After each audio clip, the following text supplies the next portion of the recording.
Hi, everybody. Thank you for joining me for conversations on character, community, and crisis.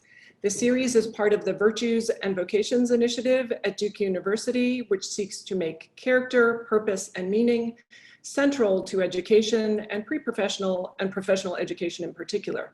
My name is Suzanne Shanahan, and I direct the Kenan Institute for Ethics here at Duke, the institutional home for this initiative and series. Before we begin, a brief note on logistics. There are several folks from the Institute managing behind the stage here, as it were. So if there are any technical difficulties, they'll be on hand to quickly address them. Also, please note that they'll be managing the Q&A and pass along questions to me. This conversation will go on for about 40 minutes before we transition to questions.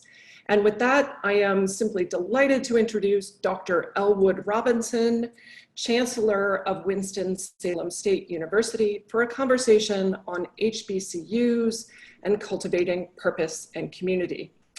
Dr. Elwood Robinson is Chancellor, again, of Winston-Salem State University, a role he began in 2015.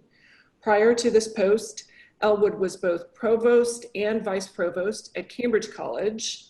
He is a native of North Carolina and for many years was just down the road at NCCU, where he did both his undergraduate work and later returned as a faculty member after receiving his PhD in clinical psychology at Penn State. At NCCU, he was named director of the Minority Access to Research Careers program and later served both as chair of psychology and dean of behavioral and social sciences. At Winston, he has been chief executive, overseeing the development of a very ambitious strategic plan that really sets forth a course for the university to be recognized as a leader in educating students who thrive in a dynamic society.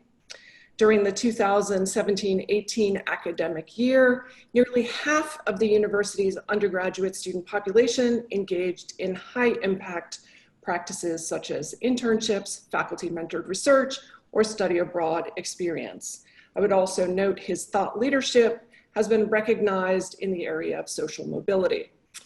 He also hosts a weekly webcast called Future Focus Now. Welcome, Elwood. Thank you. I mean, what an introduction. For life. So, briefly for everybody, a bit of sense of flow of this conversation. So I want to do really two things to kind of explore and consider the way really your biography and your life's work have come together and how you think about notions of purpose and what it means in the context of Winston. And then really consider a little bit what we might learn in higher education more generally from your own experience. And then consider a little bit what's going on in the current moment and how you may be reimagining yourself and the work at Winston-Salem State University. Reasonable? Reasonable. Great. I like it. I like it. No. Well, good. So I actually want to start really at the beginning. Okay. You're from Ivanhoe, North Carolina. Yes. Which I looked up, and according to the most recent census, has 311 people, and the median household income is about 22,000. Right. So this is like many small towns in Eastern North Carolina. How do you think that's shaped your work, and in particular the way you think about Winston's relationship to the community? Yeah. Thanks for having me. It's part of this series, and I think it's so important. And thank you for having the foresight to begin to look at HBCUs in this space as well. That doesn't oftentimes happen, so I thank you for including us in this. My experiences in growing up in Ivanhoe, North Carolina, and you said there are 311 people. They're probably all my cousins and family in Ivanhoe. But what I do today and the work that I do, my leadership style, almost everything that I've accomplished in education began in Ivanhoe, North Carolina. Those are my roots, growing up in a small town, appreciating the life of a small town and appreciating the citizens and those individuals who live there. It was a powerful, powerful experience because it has shaped my thinking about education, about access to education, and about making sure that we can provide a quality education to each and every person who wants it and should have it. When I think about where I am and what I've done, if I think about my travels around the country and the people that I've met, one of the smartest people I've ever met in my entire life was my father. But my father didn't have a college education. And my father didn't have a college education because he grew up in the Jim Crow South. He grew up in a time in which education wasn't pushed the way that it should be pushed.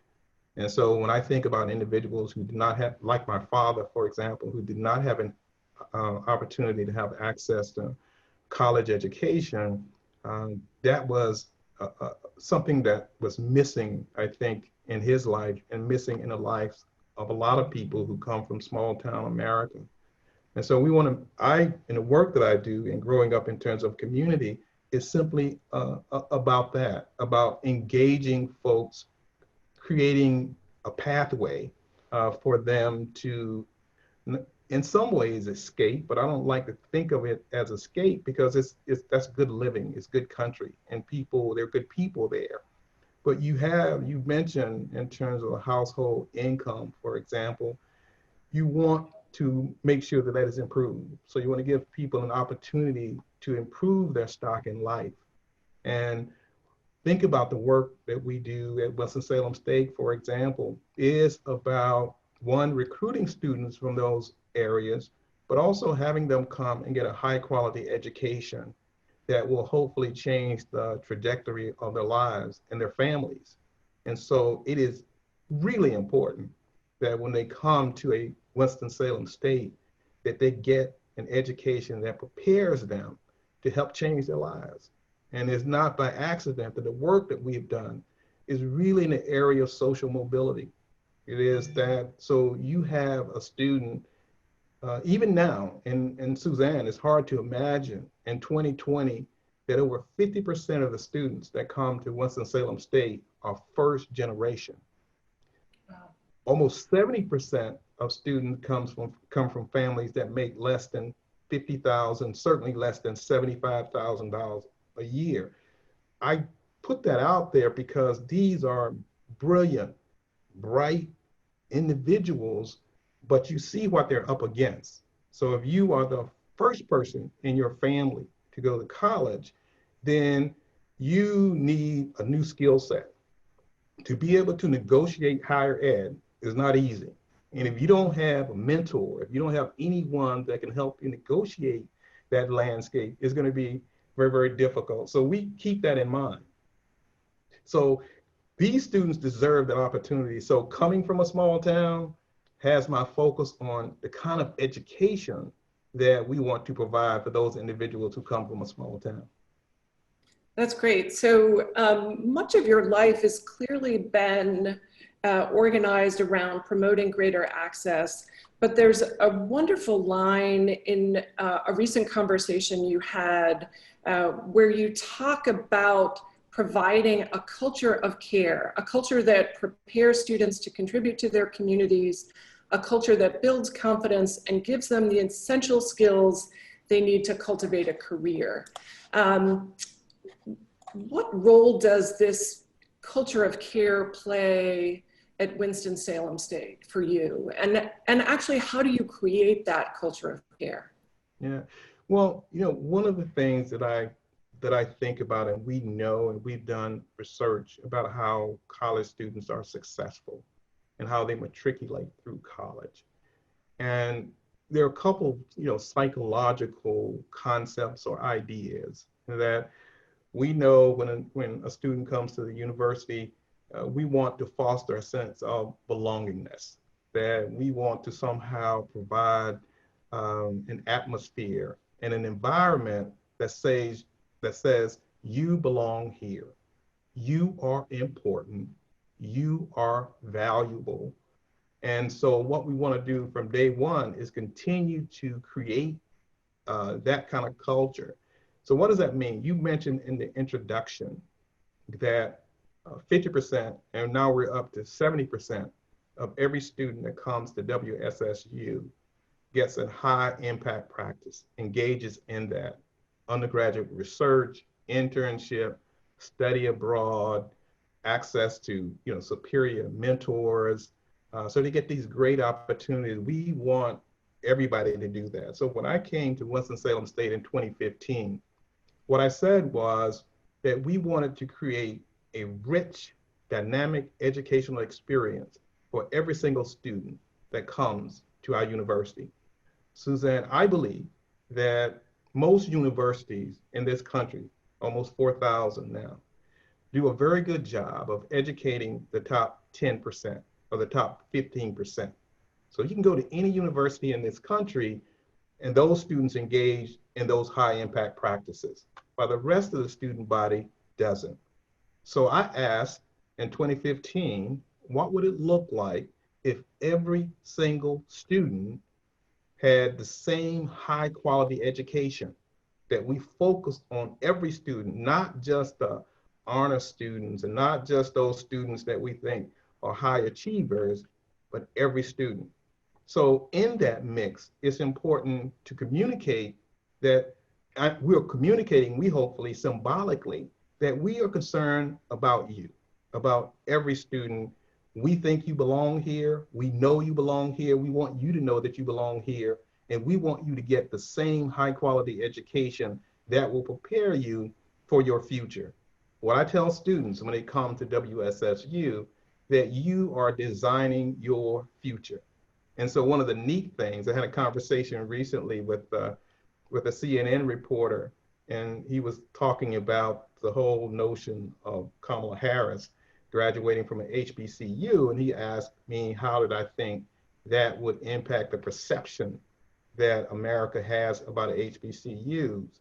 And I was telling him the story at WSSU that we have this tagline that be the next, and it's a blank. And what we want students is to fill in that blank, that you can be the next whatever. And also that you are designers of your future. You are participating in that design as we go forward. So creating a sense of belonging, creating a sense of care, that I walk with you, that I am engaging with you, that I fundamentally believe in who you are, because all of us want to be affirmed. And my goal and our goal is to make sure every single student feels that affirmation. Wonderful. One of the things that I think, in addition to this culture of care and really bringing students along in this whole person way that you've done that's really extraordinary, is your relationship with the Winston-Salem community itself. Can you talk a little bit about why that's important for your university, but why it's also important for students who are at your university to engage in those ways? Well, one of the ways in which we have looked at this whole pandemic is we've looked at it from that regard. And so what I tell students and what I tell parents is that they are not just returning to Winston-Salem State, they're returning to a community that has their best interests at heart.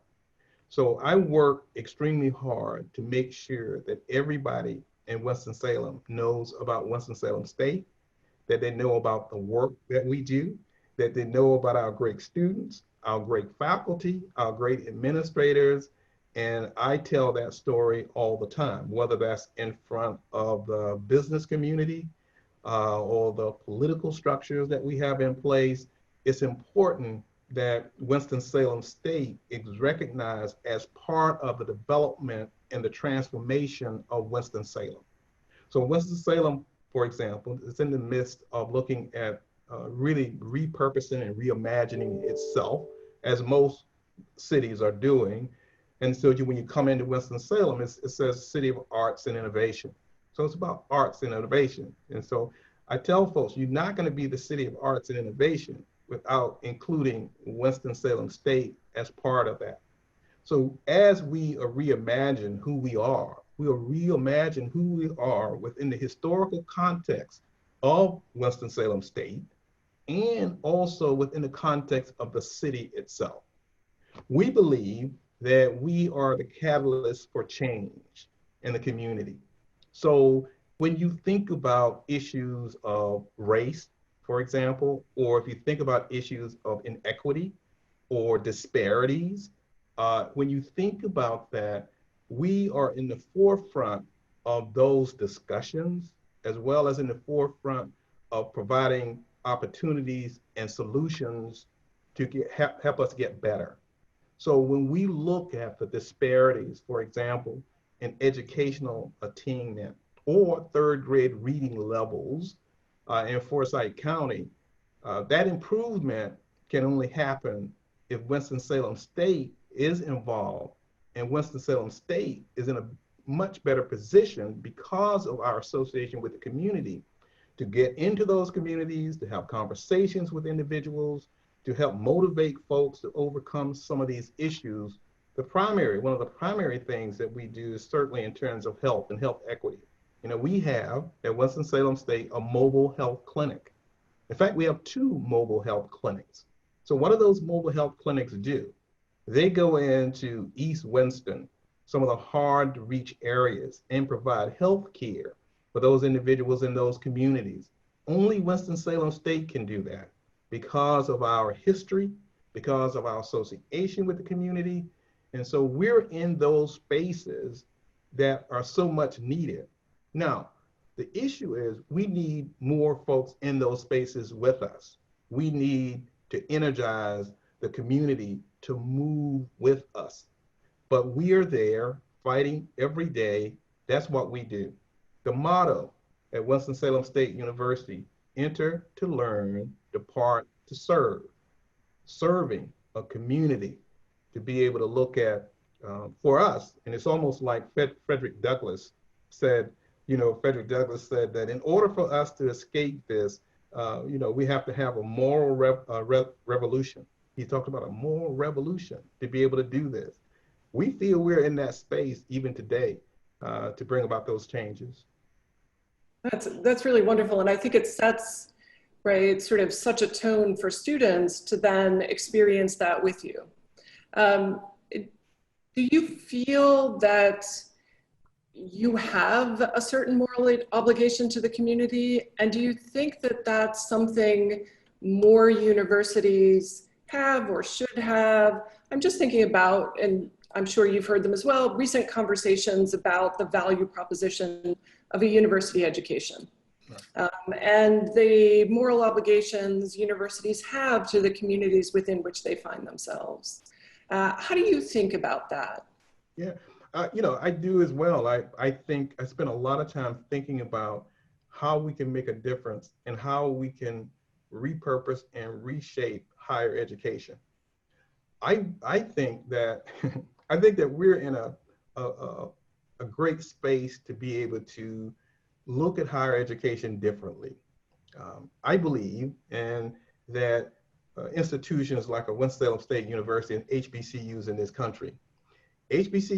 country were, to me, one of the only higher ed systems and the only entity that has a platform that's built from a humanitarian perspective, that is built from making sure that everybody can get an education and get a high quality education. Higher ed systems in this country were not built on that platform.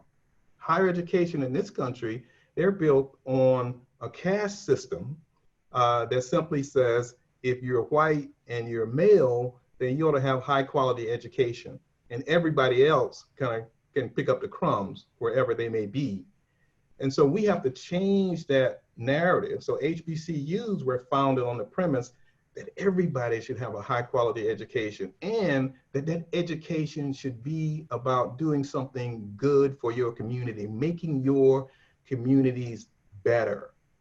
And I think that has to be the shift in higher education in general to be able to do that.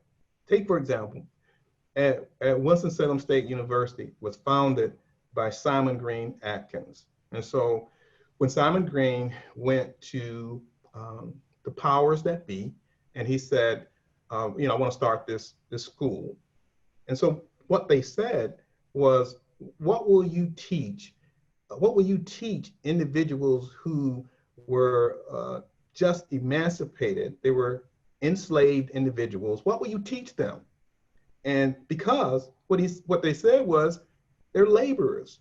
Once again, caste system, determining who gets educated and what kind of education. They will be working with their hands. So why do you want to create a university, and what will you teach?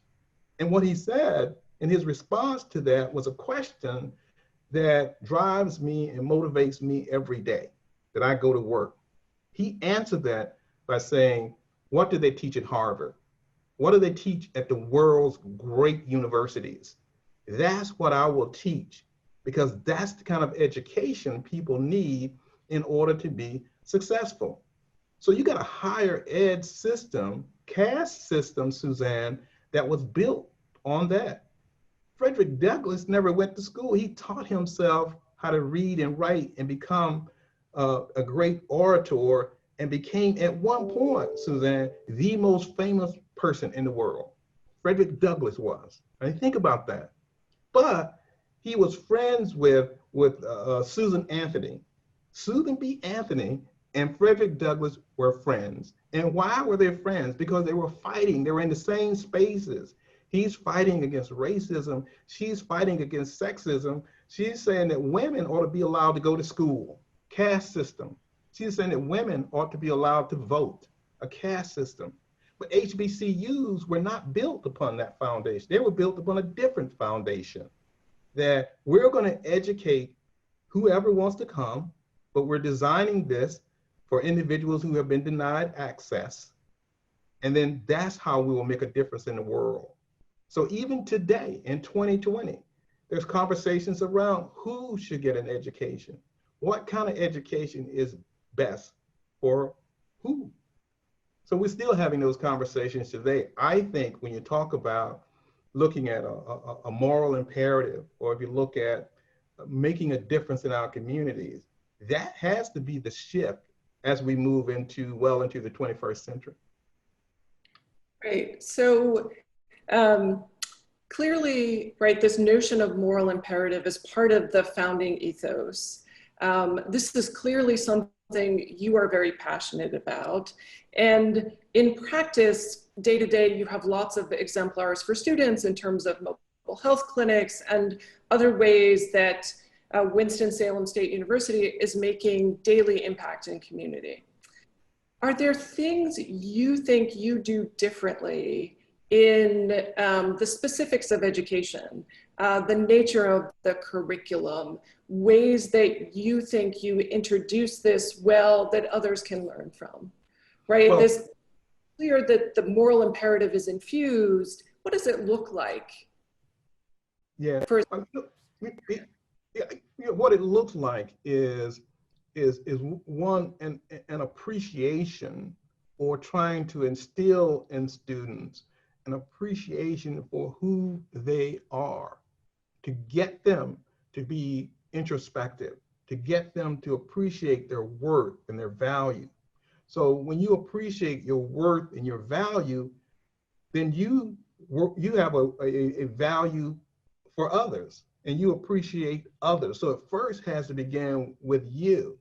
So we get so many students who come from communities, and they think about changing those communities and making those communities better.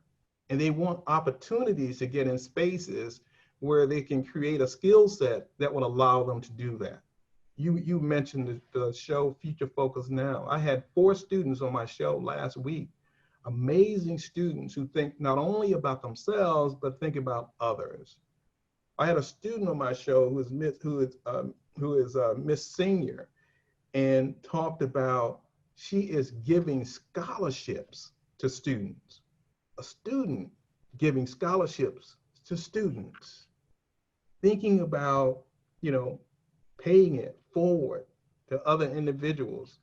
And so part of that is, I think, as we think about higher ed, is how do we get back to infusing in to our higher ed experience? For one, I mentioned one earlier, a sense of belongingness. Other is a sense of dignity. You know, how do we get that back into what we do every day in the higher ed arena, where it's dignity, you know, that we're trying to get folks to. And so as we begin to think about all of these kinds of things, Suzanne, I think now people begin to get in spaces where that becomes natural. Because I think that human beings are naturally inclined to want to support one another, to help one another, and to see the best in us. The challenge that we have in higher ed is that we have so many parts of it that doesn't affirm you, that doesn't respect you, that treats you as a commodity, and you feel that. And if you feel that, then you can't get in the kind of spaces that we're talking about now and being able to feel good about yourself, going into your community and making a difference. That's the most powerful thing that I see every day. But it begins with faculty, it begins with administrators, it begins with staff, with individuals understanding that they're part of the overall process. So what I tell folks every day that we go to work, there are about 1,100 people that work at Winston-Salem State, that every single person that works at the university has an opportunity to make a difference in the lives of the students. So when you see a student walking across campus, engage them. When you see a student going to class, engage them, whether you are on the grounds or whether you in an office or whether you an administrator. And so the idea is, how do you capture that in ways that students can look at those experiences and say, I see what they're trying to do. I understand that now, and I'm appreciative of having that. But it is this whole idea of accompaniment. And, you know, some people talk about that, is that, you know, it's a Jesuit kind of concept, but is that I'm walking with you. And so it's important for me, for students to know that. So I have to walk with them, and I have to talk with them, and I have to model certain kinds of behaviors, and I have to listen and learn and make them a part of the process. And then that conversation leads to us thinking about this whole idea of a better world or a better life, and so that's a little bit about how it happens, I think, on our campus. Yeah, I think for me, it sort of comes full circle to that notion of a culture of care and the essence of belonging that enables so many other things. And I really liked the kind of language use of walking with. I've been recently reading, I don't know if you're familiar with Father Greg Boyle's work in LA with Homeboy Industries. And he uses a language of kinship and kind of being with another person through their journey. And it sounds as if that's a whole institution way of being, which I think is really extraordinary, that it's down to every staff person that is part of that effort of creating a sense of belonging and enabling a dignity, which I think is really extraordinary. Yeah, if you think about, and if you have conversation with lots of HBCU students, and you know, they'll talk about, you know, this family environment. And what's interesting, and I think what's different from an HBCU than any other university, that they talk about it from a holistic perspective. Now, anyone, I mean, I did my internship at Duke. I mean, so I've had that experience. I did my postdoc at Duke, so I've had that experience. I went to Penn State. I've had that experience. So I know of universities. So you can go to most universities and have a pocket where you say, oh, that was great. I enjoyed being there. I enjoyed being at that university. But rarely do you hear folks talk about it holistically. So when HBCU students or students at Winston-Salem State talk about it, they talk about the entire university being like a family. So I was struck by the word that you use with kinship, which is consistent with what we see about that family environment that we have, hopefully, that we have at Winston-Salem State, and that what they get from the HBCU experience. And it's long lasting, and it's deeply rooted. Some of the more passionate individuals are alumni from these universities and alumni from Winston-Salem State University that continue to be part of that experience year after year after year, whether that's homecoming or Founders Day or any kind of those experiences are long lasting, and people see that as a sense of family. And I do believe it's because of this whole notion of kinship. You know, I feel like that when I first went to Winston-Salem State University and I was introduced as the new chancellor, and I said to the students, and I said, you know, my wife, Denise, and I said, I now have 5,000 children.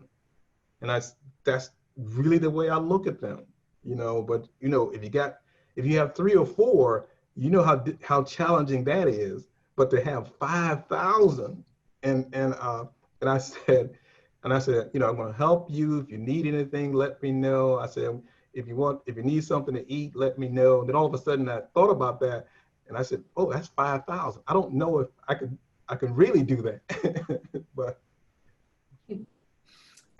Let's talk a little bit about the past 6 months and the extent to which this sort of period we've all been going through is changing your thinking about your personal sense of purpose, the purpose of Winston-Salem State University, and really how, right, as a leader in a university, you're balancing we got to keep people healthy and safe with the big picture. Yeah, and that has been, and a lot of folks say this, and they talk about how challenging that is to think about this pandemic and how we are preparing to make sure that everyone, not just students, but faculty and staff, visitors, everybody who comes into our community, to keep them safe. You know, the hard part is doing that work in terms of preparation. We spent, as most institutions did, 5 months getting into that space. But along the way, it really, I started thinking about what I've learned and what I'm learning from this being in this pandemic. And most oftentimes I find myself, Suzanne, in moments of deep, and I call it, you know, authentic Thanksgiving. You know, personally, it has made me appreciate what I have more than any other time. And it has deepened my appreciation for the work that we have to do at Winston-Salem State University. And back to something that we talked about earlier, that the care that is needed during these particular times.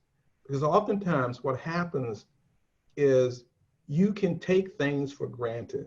You can have students who come in and you're trying to give them this wonderful educational experience. And then sometimes we forget that they have lives, that they have families, they have a community.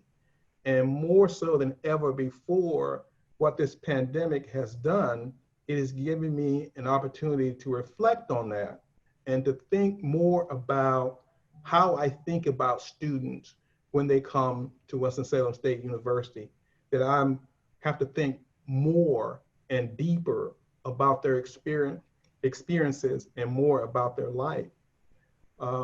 I hope that it has made me a more hopefully engaged from a student perspective and begin to put things in place to assist them in different aspects. And we do this a lot at most universities do that, making sure that we can provide the kind of services they need, the kind of support.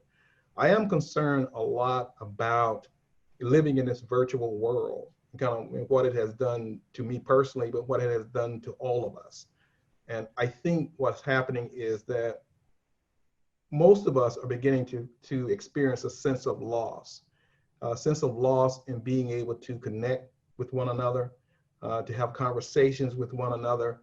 And it has made me appreciate that. And so if we ever get back to any sense of how we were a year ago, I'm really now thinking about how I can do more of that, how I can engage students, how I can have conversations with them, how I can get them to tell their stories about not only this experience, but their experience in general. In terms of leadership, what I tried to do early on is to be, someone. I had this Charlie Nems, who was my chancellor when I was at NCCU, used to have this thing called leadership by walking around and leadership by engaging, and I tried to model that in terms of the things that I did in terms of my own leadership. So it's made me think that, I need to do more of that. I need to be more engaged in that. And so I think in our new strategic plan, I'm looking at ways in which this pandemic has shone a light on a number of things, and as you and I were talking before the show began, is, in terms of inequities, health inequities, for example, educational inequities, for example. So, it has shone the light on that. So now I'm focused on trying to make sure that I can position students for success. You mentioned early on, and we talked about it, Winston-Salem State University, we are known as a social mobility innovator. And what that means is that students come, under-resourced families, they graduate in a reasonable amount of time. 6 months after they graduate, 80% of them are employed. They make the highest salary of any institution, state institution in the system. They change the trajectory of their families. So if 70% of my students come from under-resourced families, that means that now they're changing that trajectory. They can help raise their family income, as we talked about, from Ivanhoe, North Carolina. So one of the things that I'm thinking about now is, how do I deepen that? And how do I now tackle this huge issue in this country, in America, about the disparities, the wealth disparities between Blacks and whites in this country? What can we as an institution do to change that? We're doing that with our social mobility work, but how do we deepen that? You talked about high impact practices. Now 75% almost students get involved in high impact practice. I want to get into having a larger percentage of our students who come, who are interested in starting their own business. And I want to now look at how I can deepen getting our students to create businesses, and not just build businesses, but sustain those businesses. So what do we need to put in place to allow them to move more into that arena? I'd love to say that every student gets involved in a high impact practice, and every student has started their own business before they leave Winston-Salem State University. Wonderful. How do you think about this, right? This issue of mobility, and clearly the model at Winston-Salem State is about this community. It's about this family. It's about the notion of care, which is an intimate, in-person experience. Are you thinking about what that means, say, this year, when before we started, you talked about walking around campus in a mask? How do you greet people? How do you smile and let them know we are here together in that situation?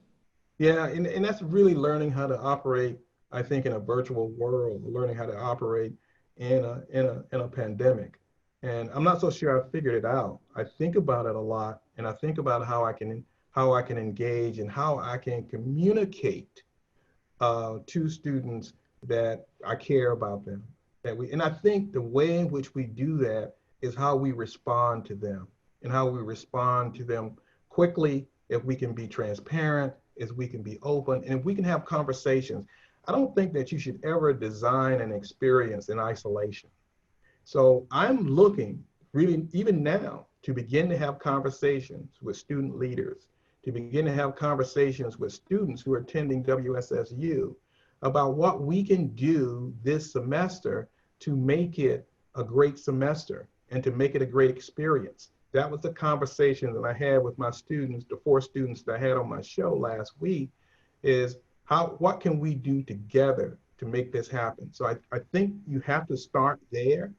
And it's been my experience that if you give folks an opportunity, they'll design something special and something magnificent, and it will all work out. And so I told them, I was having a conversation with the student athletes on Sunday, about 200 student athletes. And I told them, I said, look, I want y'all to know that I'm concerned about you. I care about you. And I want you to care about me too. I told them, I said, I don't know if you follow me on Facebook or Twitter. If you do, don't send me any of those crazy messages on Twitter. Send me, just say, how you doing, Chancellor? How are you doing? I said, just send something like that, because I need you. I need to hear from you, and I need to be able to communicate with you. I'm feeling that as a leader, not, kind of being disconnected. And I simply don't like that. Before we transition to questions from the audience, two things. So you have had every job an academic can have in terms of being a chair, being a dean, being a chancellor. You have worked on access issues, curriculum reform, you name it, you've done it. What's the one big thing that either at WSSU you still want to achieve, or a role you'd like to play in higher education? Well, that's a great question. But I don't know if I thought a lot about that. I've tried to have a purpose to the work that I do, and I've tried not to get caught up in things like, titles or things that I've done or things that I've accomplished, but get more focused on how I can elevate students, how I can get them into spaces where they're ready to go out and really kind of change the world.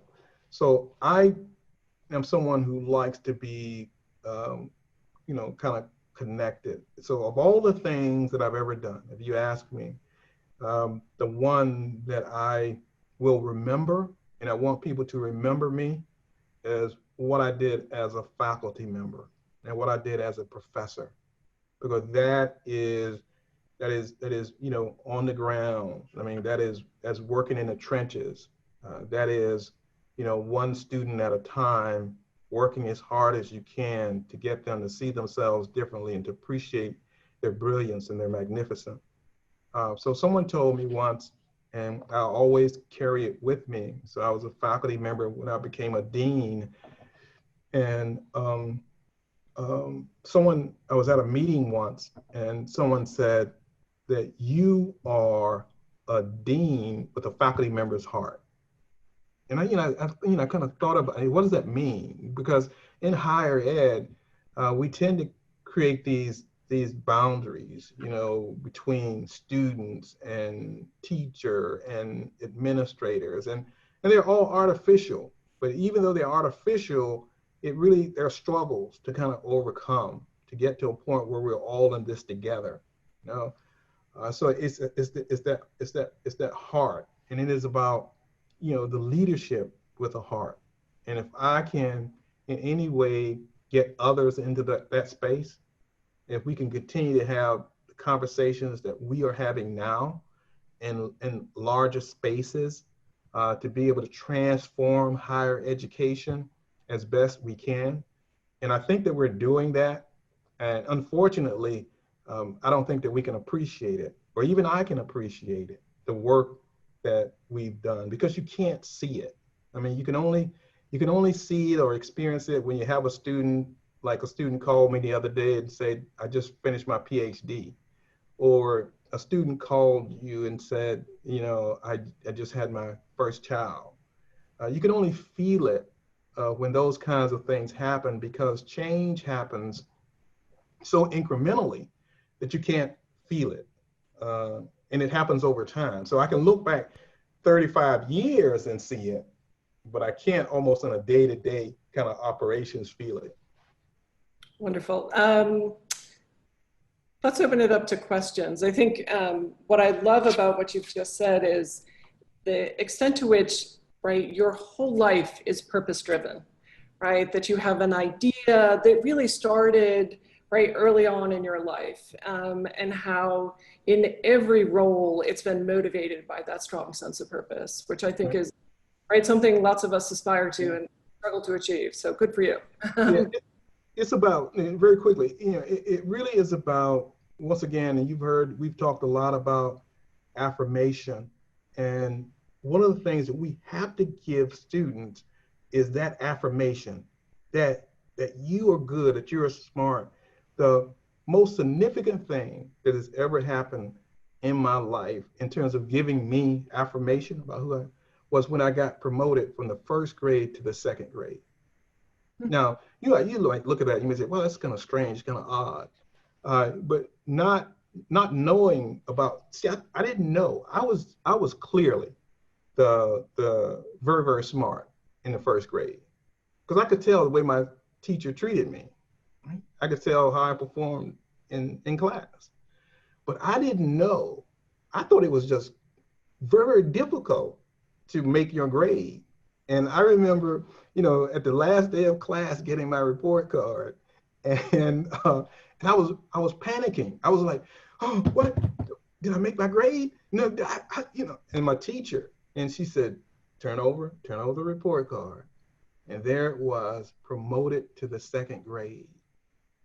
Affirmation stayed with me. That's how I try to treat my students. That's a great, great story. Yeah. One of the first questions I think picks up on that. So who would you say, and what would you say have been really the most powerful shapers of your character and approach to leadership?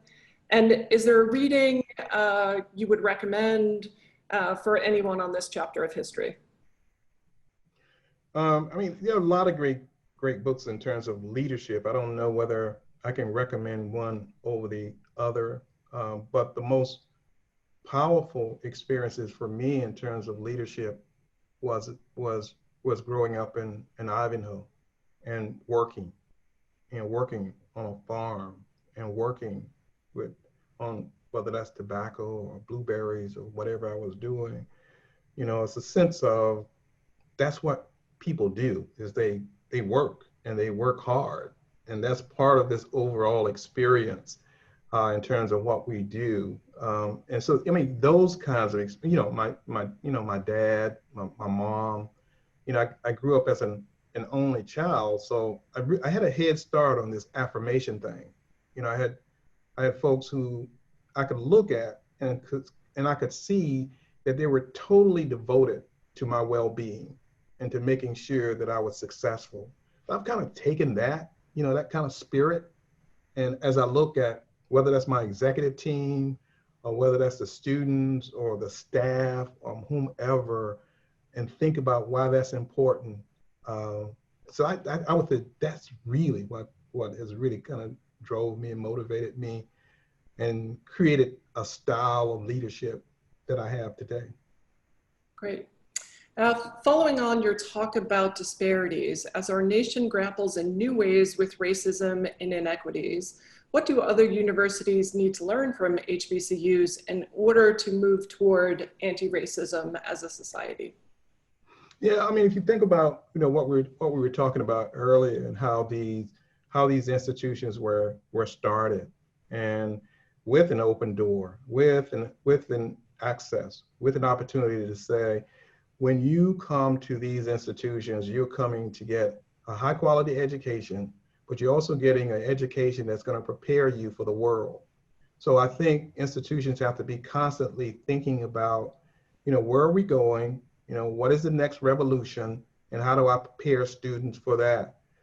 But it is really getting into spaces where we can see each other and appreciate each other and value one another.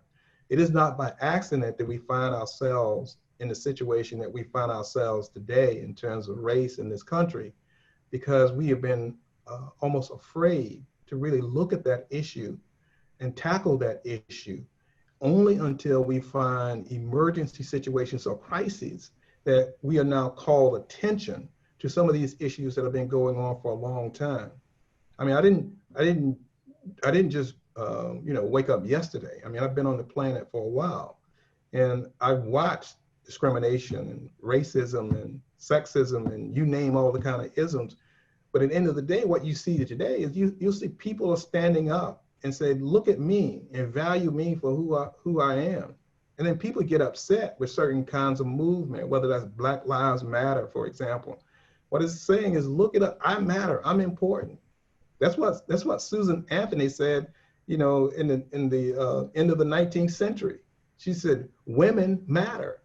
And so the idea is that you are not paying attention to these things. I am really almost amazed at how people seemingly didn't know the inequities and disparities that have been happening in this country forever. I mean, and so I think what higher education systems have to begin to look at is really get into the spaces where they're talking to students, valuing students, and giving them an opportunity to be heard. And to understand that their voice is important. I just did an address to 900 first-time WSSU students, and I said, your voice is important. Your voice is powerful. But what I'm saying to them is that I also want to hear your voice. Hear my voice. So I would say what we have given opportunities is for people to have their voices heard and their voices appreciated. So if you don't feel like you belong, if you don't feel welcome, if you don't think that people at your institution are walking with you, that they're walking above you and looking down on you, then you're certainly more likely not to get these kinds of reactions from individuals that we're seeing across the country. Great. Next one, WSSU sets such an amazing standard for centering care and kinship at the core of how their staff and faculty approach their work. How do you discern these values during hiring processes and in the way that departments design jobs, set expectations around care and kinship, being core to the 9 to 5, not just bonus work, or only for student affairs type positions, et cetera? So that is a wonderful question. Whoever asked that question, that's a great question. It is always a work in progress. It really is kind of thinking about the institution, thinking about the kind of folks that you want to work at the institution, and getting some sense of how they value themselves, and then how they value others, and then how they value students, and what is their perspective on students. So I want faculty members who want to make sure that students get the highest possible education. I want faculty members that think that these students belong. You'll get faculty members sometimes that will say, those students shouldn't be here, or they're not ready. I fundamentally believe if you let a student in, then you ought to do every single thing you can to make sure that they're successful. But it is about telling that story in such a way that people can appreciate what we're doing. So much of it happens because people know who we are. And so people who apply to Winston-Salem State University already have a sense of the direction that we're going, have a sense of the history. And so they come already kind of predisposed, I think, to being in our community and to being at our campus. Can you speak a little bit about the impact that HBCU alumni play in professional networking, mentoring, and furthering the mission of historically Black universities? Well, I mean, major in terms of that. these individuals who graduate from these institutions, and they stand ready and to mentor these students, to provide opportunities for these students. And we don't engage them enough. We don't engage them. We need to do better at it because they're out there and they feel good about the experiences they had at these institutions, and they create these opportunities. That's the challenge that we have at Winston-Salem State and other HBCUs, is continue to engage them to continue to take advantage of what these individuals have done and what they have accomplished. Because they came through this university, they got a high quality education, going out into the world, they've made a difference, they've started businesses, doctors, lawyers, you name it, across the gambit. We have now over 28,000 alums around the world that stand ready to work with us and partner with us to create opportunities for our students. And once again, it's almost like they create this really wonderful kind of ecosystem from university to alumni in terms of those kinds of engagements that we have. They really are passionate about WSSU and passionate about what we do on our campus. And the final question, thanks Chancellor Robertson for sharing your vision and good work at WSSU. I particularly identified with your intentionality around listening to and affirming students. What are some of the underexplored areas of collaborations where publicly funded HBCUs and WPIs, particularly in North Carolina, can work together to position students for success as civically minded people? Yeah, I think it is really kind of engaging your community. Most of institutions like Winston-Salem State are really regional or community campuses. We have our greatest impact, for example, in and around Winston-Salem and in and around about a 10-county area. We have about 12,000 alums that live and work in those spaces. But it is about energizing the rest of, I would say, really kind of corporate America, to get corporate America. And we've made some strides in that area and having relationship with them. I was on a call right before this with Nationwide to begin to look at creating financial advisors, specifically from Winston-Salem State University. We've got to do more in that arena as well. Great. And before we close, what are you most hopeful about at this moment? Hopeful? Hopeful. Oh, I'm always hopeful. I wake up every day excited about being alive and creating the opportunity. I wake up every day saying, this is another day to make a difference. I am so hopeful about students. If anyone out there is down about the future of America, you need to get over it. There's some amazing folks ready to take, and they're going to do some amazing creative things, and they're going to change this world. Well, that's a fabulous way to close this conversation. So thank you and everybody who joined us during this lunchtime. Hugely appreciated. And please join us next week with a conversation with Tressie Cottom on race and purpose. So thank you all very much. And thanks to the Kern Family Foundation for their support. Thank you. This was great fun. And you've made me much more hopeful as well. I appreciate it. Great. Have a good afternoon. All right. Thank you so much.